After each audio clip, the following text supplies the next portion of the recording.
Ini HP sebenarnya udah mantep, nggak ada obat pokoknya dari segi spesifikasinya. Kalau kita bandingin dari HP merek lain di harga 5 jutaan, udah pasti HP ini nggak ada tandingannya. Dan sekarang udah hampir 6 bulan sejak awal perilisannya, udah berbagai macam hal yang udah gua rasain di HP ini. Dari performanya yang udah mantep jiwa, sampai beberapa bugs atau kendala yang sampai saat ini belum terselesaikan, itu udah gua semua alamin. Tapi nggak tahu kenapa HP ini tuh sebenarnya kendalanya lumayan akut ya. Tapi kok masih banyak aja ya yang ngincer atau beli ini HP. Ya udah, ini gue buatin review Poco F3 setelah kurang lebih 6 bulan rilis. Tapi sebelum lanjut ke pembahasannya, seperti biasa, mari kita opening dulu.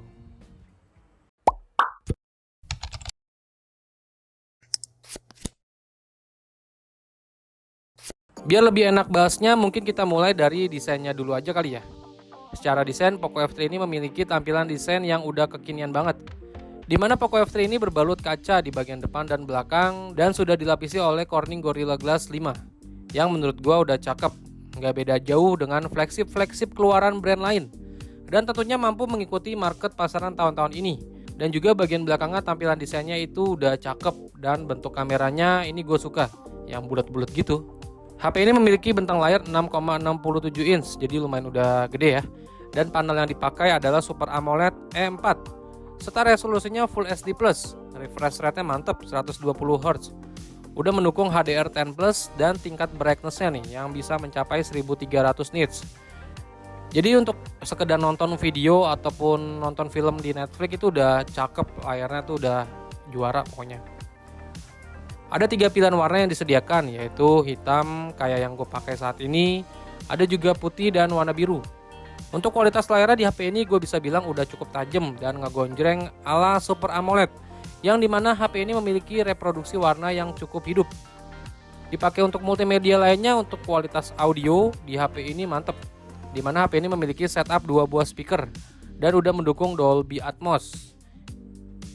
Earphone jack 3,5mm absen ya, tapi kita dikasih konektor kok yang jack 3,5 to Type-C untuk kalian yang suka dengerin musik masih pakai handsfree. NFC juga hadir ya di HP ini, yang kegunanya udah semakin penting ya untuk sekedar cek saldo atau isi e-money sekalipun. Tapi semua itu secara spesifikasi ya. Tapi secara pemakaian kurang lebih 6 bulan ini HP ini ya masih aman-aman aja gue pakai. Desainnya menurut gue cakep dan gak malu-maluin buat ditaruh di atas meja barengan sama HP punya temen. Overall desain dan build quality-nya gue suka banget. Gak neko-neko tapi tetap elegan. Nah sekarang kita ngomongin bug atau kendala yang gue rasain pada saat awal pertama kali HP ini dirilis dan gue langsung beli. Nah kalau kalian beli Poco F3 ini dari sejak pertama kali HP ini dijual atau dirilis, pasti kalian nemuin yang namanya bug di awal. Yang gue rasain di HP gue itu adanya screen dimming. Itu udah pasti sih, dan hampir semua user pengguna Poco F3 itu kayaknya merasakan dah semua screen dimming itu. Kedua itu layarnya green tint. Tapi HP yang gue pakai ini ya nggak ada sih, aman sih dari green tint. Ketiga, touch delay itu hampir semua user ngerasain nih yang punya Poco F3. Dan yang keempat, speakernya yang katanya Dolby Atmos, tapi gue nggak ngerasa speaker Poco F3 ini Dolby Atmos waktu awal rilis. Untungnya dari keempat bug di atas ada 2 yang sudah teratasi dari pembaruan sistem sampai video ini dirilis. Untuk speaker dan touch delay-nya udah membaik. Tapi ada 2 hal yang masih belum teratasi, yaitu layar green tint dan screen dimming. Sama satu lagi sih sebenarnya ada black crash. Tapi gue sempet chattingan sama Abang Alvin yang video chattingnya juga udah tayang di channel gue. Kalian cari aja dan tonton ya. Itu katanya kalau untuk green tint di Poco F3 itu emang wajar, karena layar yang digunakan itu AMOLED.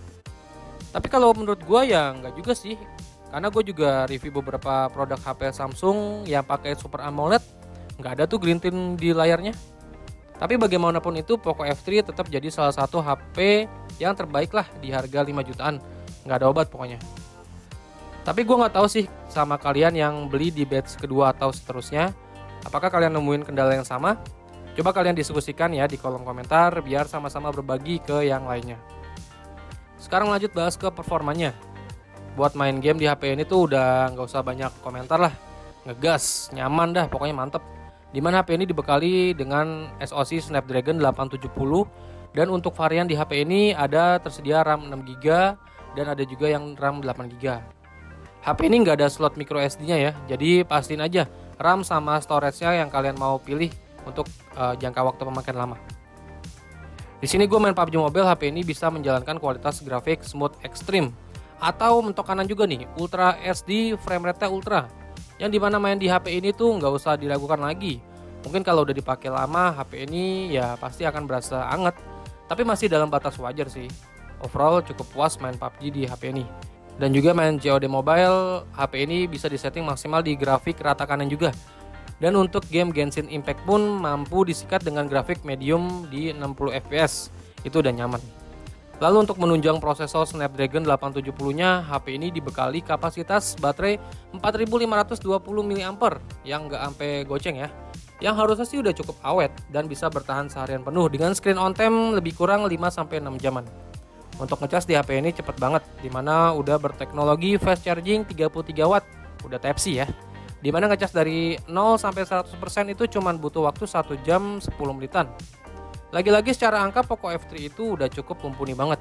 Dan selama 6 bulan yang gua rasain ini emang bener, gua nggak nemuin kendala dalam hal main game. Sejauh ini aman, puas banget. Berlanjut di bagian kameranya, HP ini memiliki setup 3 buah kamera belakang. Di mana kamera utama di Poco F3 ini beresolusi 48 megapiksel. Ultrawide-nya itu 8 megapiksel dan 5 megapiksel untuk makro ya. Untuk hasil-hasil foto di siang hari, Poco F3 masih bisa diandelin banget.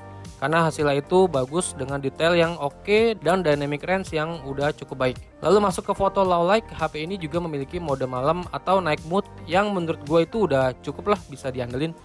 Menurut gue pada saat menggunakan night mode itu hasil warna dan detailnya masih cukup terangkat.